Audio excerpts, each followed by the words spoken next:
Hello and welcome to the Mammoth Tech Show. I'm Jeff, and today we're gonna build a robot, a solar powered transforming robot. And this little chap came from the much missed retailer of all things electronic, Maplins. Maplins began life in the early 1970s, originally as a mail order electronic components outlet, with their first store opening several years later. And no, they were not related to the holiday park featured in the TV sitcom Hi-de-Hi. I remember seeing their telephone directory size catalogue sitting alongside computer games magazines in W.H. Smith's, its pages full of strange and wondrous devices. The firm dramatically went into administration in 2018, at about the same time as toy giant Toys R Us went under, with all stores sadly closing. But it was resurrected a year later and lives on as an online-only retailer. I came across this kit which I'd bought many years ago but had not put together yet, and I thought it would be fun to record its assembly. The very first piece is the solar panel itself, connected by a short wire to a very, very tiny motor. And the first thing we attach is the cog that goes onto that motor's drive shaft. There we go, the first two parts put together. Now out come the panels of parts, and let's start putting things together properly.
it would probably be a good idea at this point to test whether that solar panel and motor are still working after all that time sitting in a box.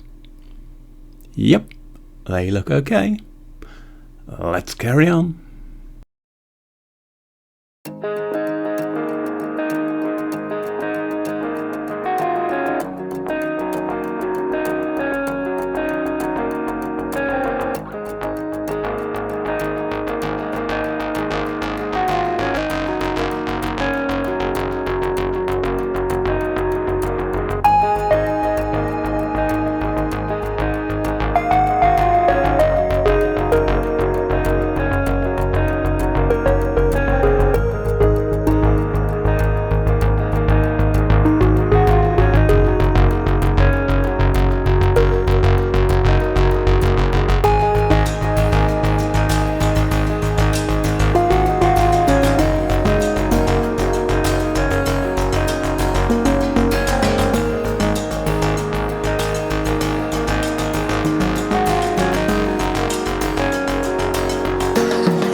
And does he work? Yes! Watch the mighty mech stride across the landscape, bedecked in his newly applied decals, which are already starting to peel off. Well, that was a fun little project, and I hope you enjoyed watching a diminutive droid friend being put together. If you'd like to see more techie kits put together, let us know in the comments, together with your memories of Maplin. What were your best, or indeed worst, purchases from that venerable electronic retailer? And as always, if you've enjoyed this, please give us a like, and why not subscribe if you'd like to see more. I've been Jeff, this has been the Mammoth Tech Show, and you've been very kind to watch. Thank you very much.